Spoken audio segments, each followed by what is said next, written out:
spring 2022. What the heck is going on in this wild and woolly Vancouver real estate market?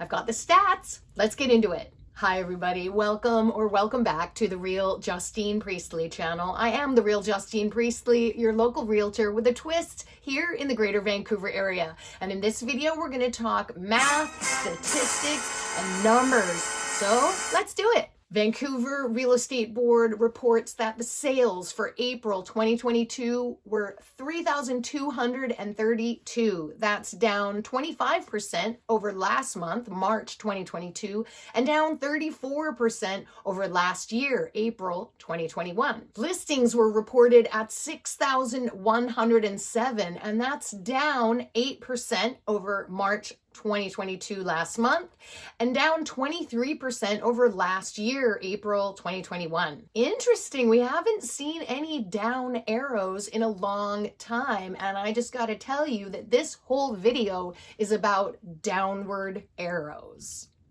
which is good. That's a more balanced market, kids. Good news. Yay! And that's good news for buyers and for sellers. I'll tell you why in a little bit. And it's also good for realtors. Phew. I am so happy that it's cooled off as much as it has. And that's a great time for you to smoosh the like. Smoosh, smoosh, smoosh the like. The Vancouver Board reports benchmark prices for April 2022 as follows. A house is going to run you about $2.139 million. A townhouse is going to run you about $1.150 million. And an apartment will cost you about $844,000. I know a lot of people out there are waiting to see if the housing prices will actually go down. Everyone thinks it's a housing bubble and it will crash, and maybe you should wait and the prices will drop and then you can get a good deal. But here's what the analysts say. What they look at usually is the sales to active ratio. Right now in Vancouver, it sits at about 36%. Analysts say that downward pressure occurs on prices if that ratio sits at 12% or lower for a period of months. And analysts say that there is upward pressure on prices if that ratio number is at 20% for a period of time. 36% is a long way from that 12% that we would need for actual downward pressure. The good news is that a cooled off market means that it's not a feeding frenzy anymore. We're not seeing the multiple offers. We're not seeing so many subject-free offers. And we're seeing things staying on the market a bit longer, which gives people more time. They can make a cooler decision in a cooler market.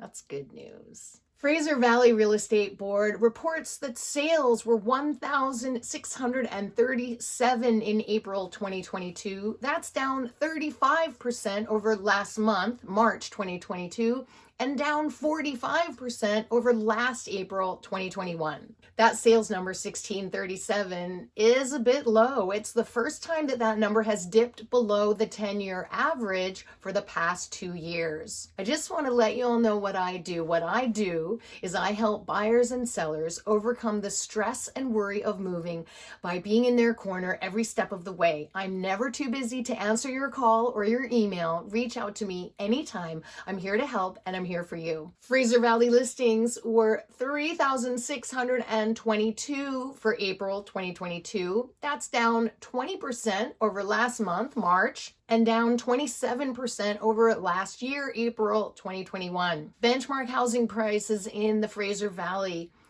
averaged an increase of about 35% from last year. What that means is if you own a home in the Fraser Valley, your home has increased in price in 12 months, 35%. That's an average. But still, if your house was worth $1 million last year, now it might be worth 1.3 in 1 year. Phew, nuts, that's nuts. So the benchmark prices for the Fraser Valley in April 2022 are, for a house, about $1.731 million. For a townhouse, about $902,000, and for an apartment, about $649,000. Yep. Recently, our government moved quickly to implement higher interest rates, which puts a further burden on buyers, which has the effect of cooling demand, for sure. But unfortunately, the worst burden is put on first-time home buyers, which, by the way, they run the whole market. If we don't have first-time buyers coming in at the bottom, there's no property ladder. Just saying. So the demand is cooled a little bit, which is good, but it doesn't really address the low inventory issue. Question of the day: how happy are you that the Vancouver market has seen some cooling off? Drop it in the comments. Let's do a little opinion piece by Justine about the cooling off market. Everyone likes a cooler market, and that's good news for buyers. I don't think I need to explain that. It's definitely better for realtors because we want our clients to be happy and be as protected as possible. We don't like the feeding frenzy. We don't like subject-free offers. We want our people protected and making cool-headed decisions. But let me tell you an example of one of the reasons why a cooler market is even better for sellers. Here's why.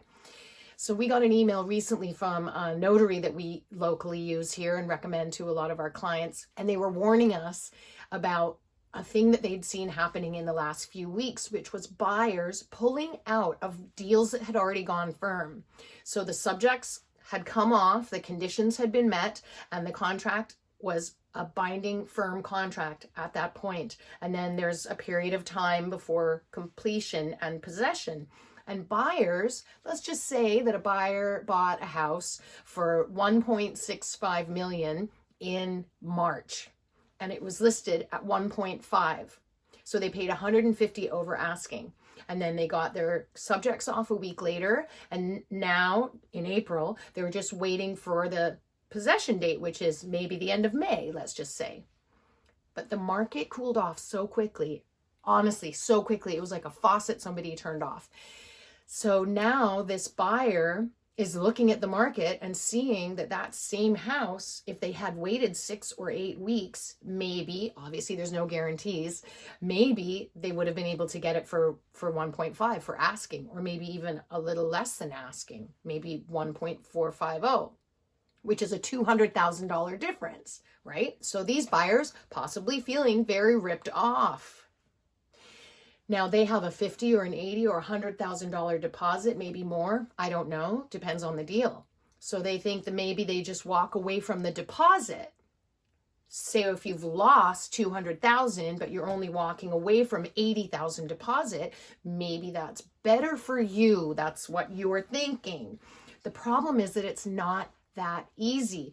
Yeah, you're probably going to forfeit your deposit, but you're in breach of contract.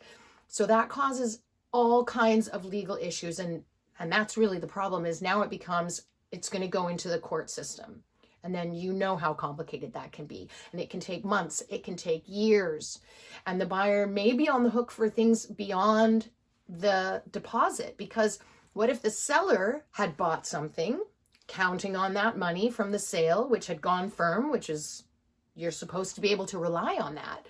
And then there's a whole chain of events that can happen, because buying and selling happens in a chain. Often that's how it goes, right? So maybe that's that buyer who backs out and thinks they're only going to lose $80,000. They could lose a lot more, and they could lose a lot of time. They could lose a lot of stress. They could lose their hair. I mean, it can get really, really ugly. So the notary was warning all of their clients just to beware of that was going on. So that's the real estate market for you. It's very stressful for people, and it can be very upsetting, and people can make all kinds of crazy decisions. It's a big, big, big deal. So thank the old gods and the new for a cooler, more balanced market. If you've gotten to this point in the video, I assume that you like watching videos about real estate and real estate stats and the real estate business. So if that's true, maybe you want to watch this video, me interviewing my mom about the fabulous book that she wrote. right there. See you later.